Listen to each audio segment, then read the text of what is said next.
overnight. It is in parts of Georgia and South Carolina as we speak. Daybreak's Brittany Lewis is live in that region in Alabama to show us the destruction from the storm there. Brittany, good morning. Good to see you. We are in downtown Dothan, and the good news here is that power is starting to come on for many people here. It was out for the majority of the day, the majority of the night, but it could be some time before the power is back on this block that we are standing on, and I'm going to show you why. There is a carport hanging from the power lines here. It's in front of a restaurant, actually, and we had a chance to talk to the owner of the restaurant last night, and she said it poked holes in the roof of the restaurant as it bounced across.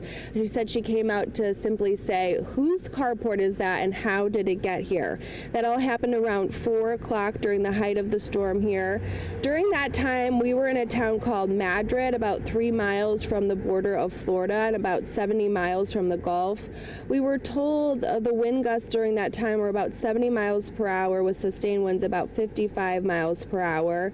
An extreme wind warning was issued at that time, and at that time we were with the fire department in Madrid, and they were on what is known as a non-emergency hold, meaning they could only go out on emergency calls, not on things like trees down in the road. So when the storm passed, we went out with them to see the damage, and there were down trees everywhere. There were down trees actually blocking us from leaving the town. They were really all over the roads. On one road, one of the firefighters told me that there were down trees for at least 2 blocks covering the road. So they were really working to at least clear a one-way path through those roads to allow for people who needed oxygen or to get somewhere where there was power, and also so if they had any type of emergency calls that they had the ability to get to those locations. So that's where we were for the majority of the day yesterday, and then as we made our way back here into Dothan, we did see similar damage. There were many emergency crews out here trying to pick up the debris. There were also many power companies out